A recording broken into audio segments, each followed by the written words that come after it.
Korang pernah tak terpukau bila tengok atlet terjun papan ni, masuk je dalam air, tapi percikan air tu macam tak wujud langsung. Air tu macam terbelah dua je, senyap sunyi. Betul ke ini satu kebolehan luar biasa? Ataupun ada magis dan rahsia sains di sebaliknya yang kita tak tahu?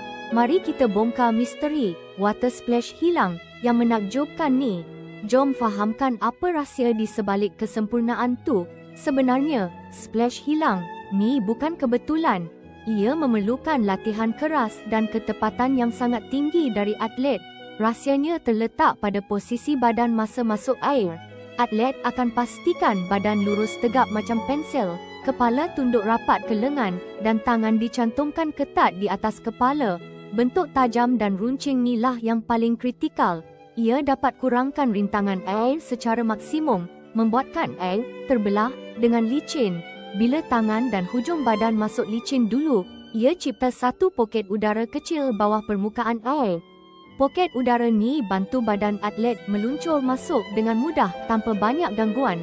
Sudut kemasukan air juga penting, mesti tepat untuk pecahkan tegangan permukaan air secara efektif. Semua faktor ni bergabung untuk hasilkan sihir tu, menjadikan terjunan nampak tak ada percikan langsung. Ini gabungan fizik dan bakat luar biasa.